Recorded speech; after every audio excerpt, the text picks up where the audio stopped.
and thank you for tuning in once again. I'm Money T. And I'm Simply C. So last week we talked about a spending plan. So just shortly, I'm going to say if you want to know more or if you need a visual, go to my mini budgeting course, Budgeting 1.0, and you can get help with setting up that spending plan.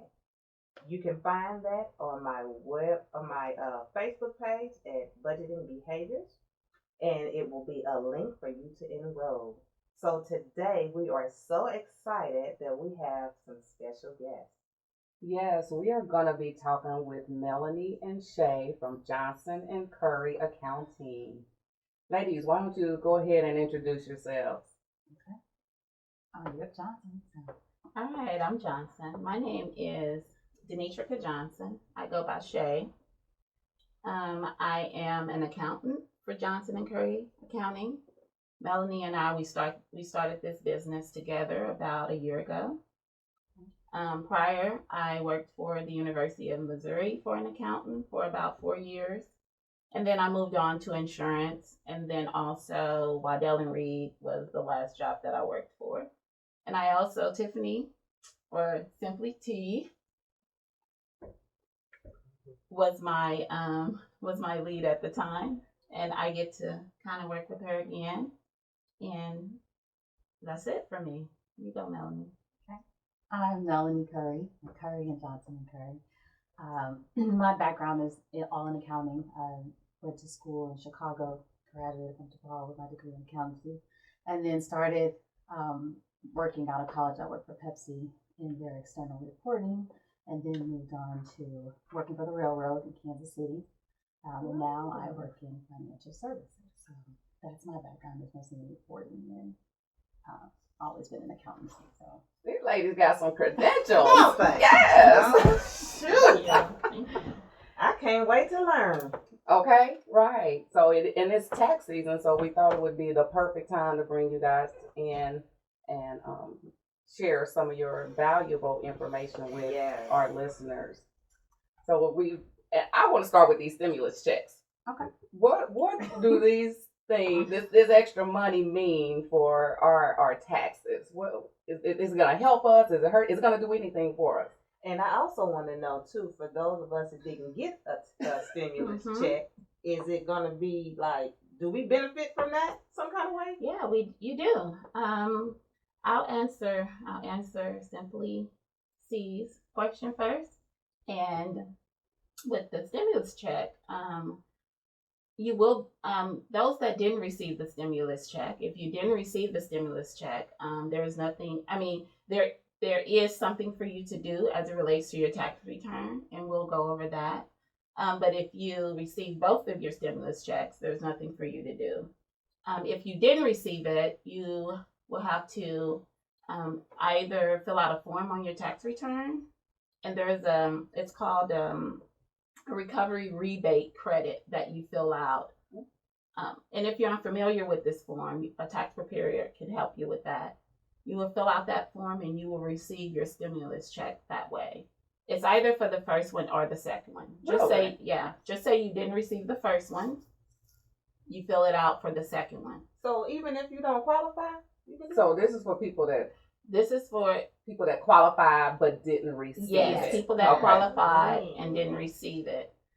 Also, a lot of people don't know that if you're a college student or an elderly parent or a disabled adult relative, if you didn't receive your portion and you're not a dependent on the 2020 tax return, you can file that form as well. yes, so you can be a non-filer. So you have people that are non-filers that have income that's not considered earned income, and so you're still eligible for the return, but you just have to file as a non-filer. Yeah. But so my question is, if you didn't qualify for it, is it something when you file your taxes, like do you get some kind of credit or Now, what do you say? like can you put up? Can It's so- you duck that you? I don't know. I feel like Warren Buffett is asking this question. Where you at? Oh, no. So what happens is they have to phase out. So based on they are phased out. So you Yes. don't qualify based on your AGI, which is your adjusted gross income. then no, you don't get any extra benefits. You don't get nothing, huh? Yeah. I mean, that's how a lot of credits work with tax. You get phased out of them based on your AGI. Mhm. Just Sorry. sorry. Wow, but that's great for people who didn't get it. They're Yeah. just Correct. finding out how they can get that money in their Mhm. pockets, because I know a lot of people that really need that. Wow. Yeah, that's Um, good info. That is. So I did have a quick question about somebody who may be a dependent on somebody else. I want to get a little clarification about this. Okay. Somebody who may have been, let's say you have elderly parents and Mhm. somebody claimed them on their income taxes. Mhm. Should the parent get a stimulus check? If they were a dependent, if you filed that return, they went off the dependents that were on your actual return. And the dependent should get a check as well. Mm. But they would Cool. get it at the dependent amount and not at the tax. So they broke it down by your filing status. So if you were single or head of household or married filing jointly, they broke the amounts down like that. But your dependent amount was either the 500, 600, I believe, back in April, Mhm. and then 500 for this last For week. this. So they would get the $500 amount and not the full amount for the person that filed the return. Yeah, that's great. That's great information.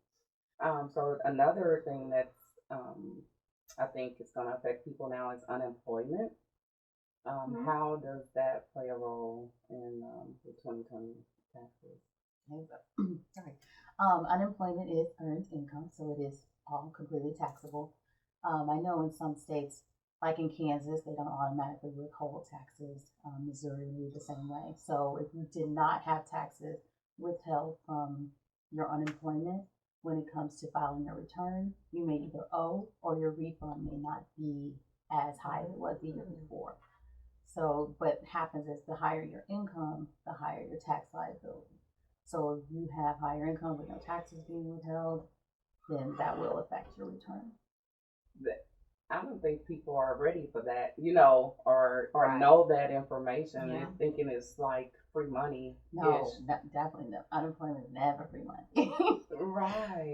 So that is something to consider. If you are on unemployment now, you may want to consider filing a form with your state to have state and federal tax return, because it's taxable on the state and the federal side. Yes.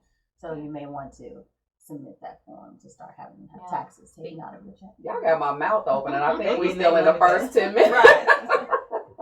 Yeah. Oh my goodness. So if you're getting unemployment, You will you better be setting back some money just in case, right? Right. You need to pay taxes. it will affect your tax return, because Yeah. they will take out the taxes on you. Whether you get a refund or whether you owe money, you'll still have to pay your taxes to So unemployment.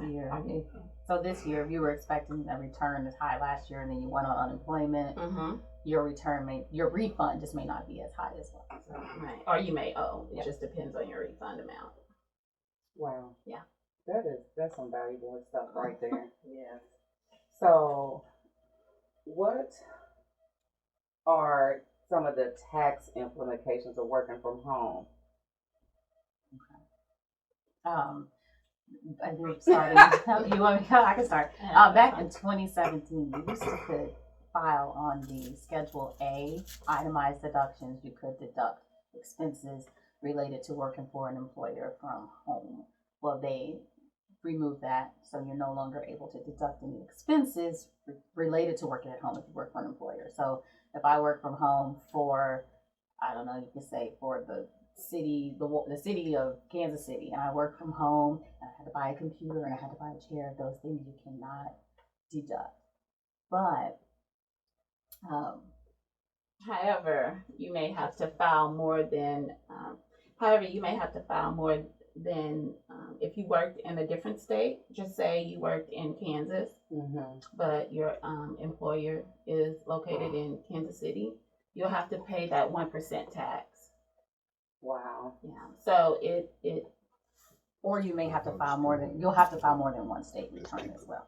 So that's when you get into the dual state returns. And you can also talk to a tax preparer about that as well. So if I'm working in Kansas City, but my employer is in Missouri, you will have to report you'll have to file 2 state returns. Yeah. For every state that you earn income in, you have to file a return for where you're earning your income. Not necessarily where you live, but where you earn your income is where you have to file a return. And then if you live in a different state, then you have to file a return for the state that you reside in. It changed from a lot of us working from home. Wow, I know my employer sent out something recently where, we distributed people and a lot of people are working from home due to the pandemic. And some people received notification that they were no longer going to be taking out like the city tax because they're working from home instead of coming into the city. So how does that play a role? Is that should the employer do that, or should the employee? What about last year where they were already working from home and that tax was being taken out or deducted? With that, should they expect to get that money back, or is there a way to get that money back?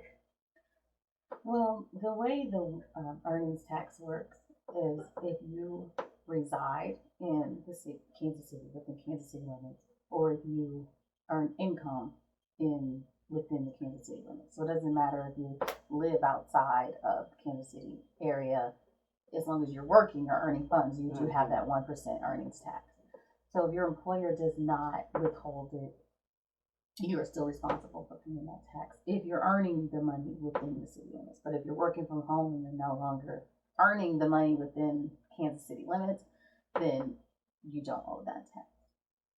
But if your employer if you still live in Kansas City, within the Kansas City limits, you are still responsible for paying that tax even if you work outside of Kansas City.